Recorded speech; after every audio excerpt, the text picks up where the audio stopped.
Hi guys, welcome back to Creative Frenzy. Okay, oops, hold on. That makes a horrible sound. So today I want to talk to you about creating your own journaling words or titles, maybe, if you wanted to call it that.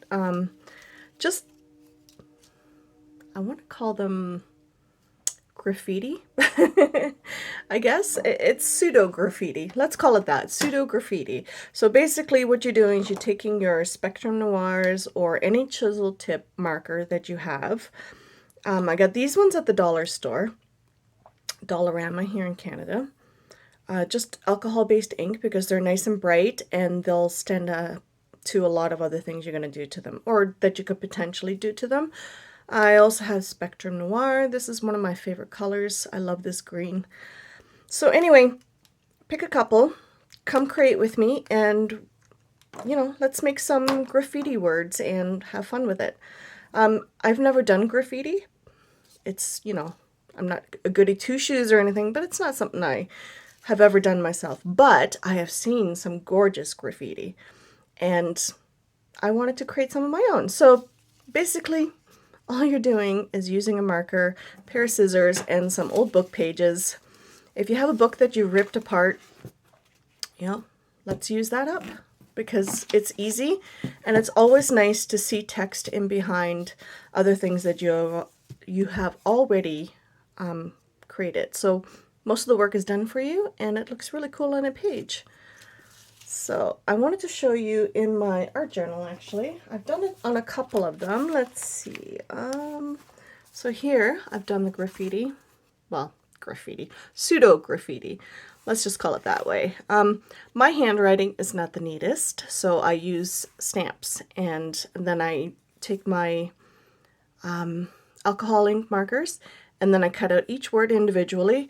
And then I put a bunch of them into a bowl, and then I pick from it when I need to for different things. So that is what I do. And then, you know, you can customize it to any color you want. Hang on, let's see. Here's another one. So you can customize them. And then you can do poetry, you could do your own stuff, you could do quotes, you could do whatever you feel like. But you have the smaller ones and then you can do the larger words. Like this one even. So yeah, it's just chisel tip marker, basically. Alcohol inks if you've got them. So let's make a couple. Why not? It's very easy.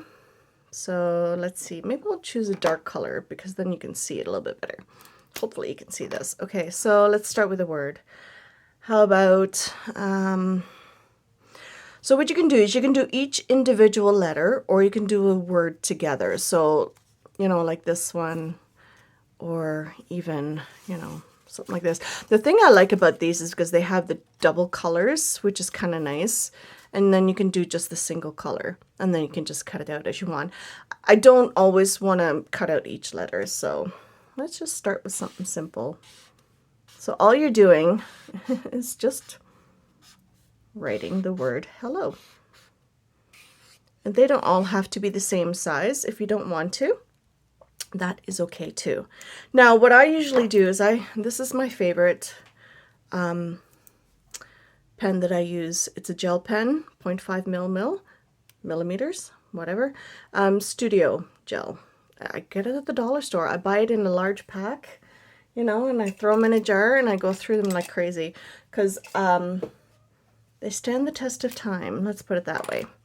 So all I do is I trace around. I mean, this is very simple. This, you know, if you don't have any alphabet, like letter stickers or anything like that, create your own. That's okay.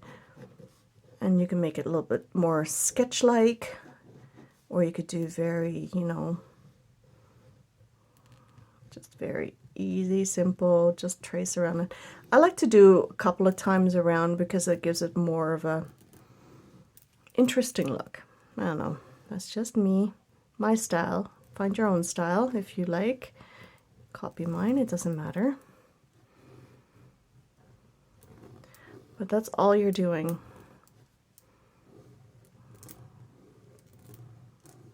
And then you can choose another color to go with it if you like. You can take out your watercolor markers.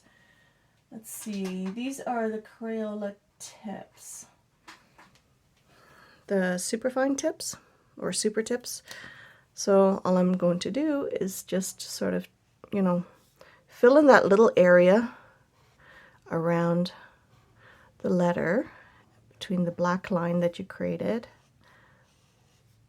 But see how you get that extra little dimension, and then you can just choose whatever color combination you like to match whatever page, journal page. This would look cute on a card, birthday cards, you know, with Easter coming up.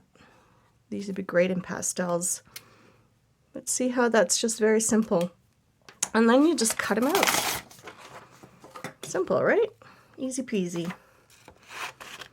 And I like doing it on book pages like this because it makes it much easier to have that look.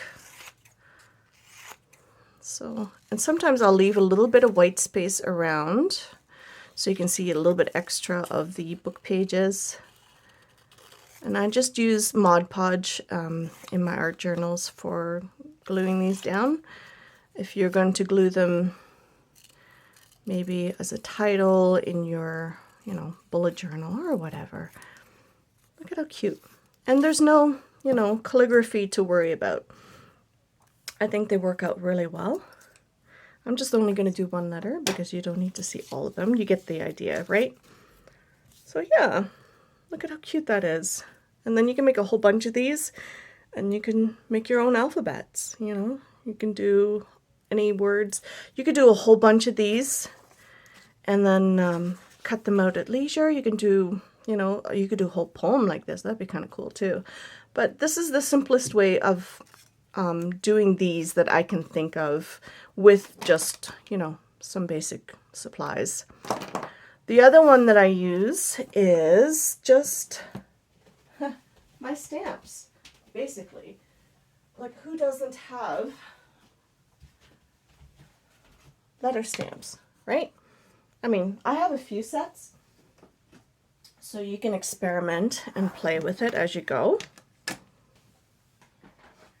as you can tell, I've been collecting these for a while, and what else are we going to use them for, right? So this is a cool idea to just sort of get all the different ones out and just play with it. So that's what I've been doing. I've been playing with words and markers and stamping, you know, just having fun. And then what I do is I cut them out. And then I will have them in a container, or sometimes if I know if I'm doing a whole quote or something like that, and then I'll do it on a separate sheet of paper. And then you just use the archival ink to make sure that your markers don't smear the letters. And that's it. And you can tell I've got some colored in here. And I don't always use every single one of them, so some of them will have a color, some will not. So the fun, there you go, the fun. So yeah, it's just a neat way of using some supplies that you might readily have on hand and just to create something a little bit different. So yeah, anyway, just thought I'd share that with you, and let me know in the comments down below if you try any of these, and I will see you in the next one. Bye guys.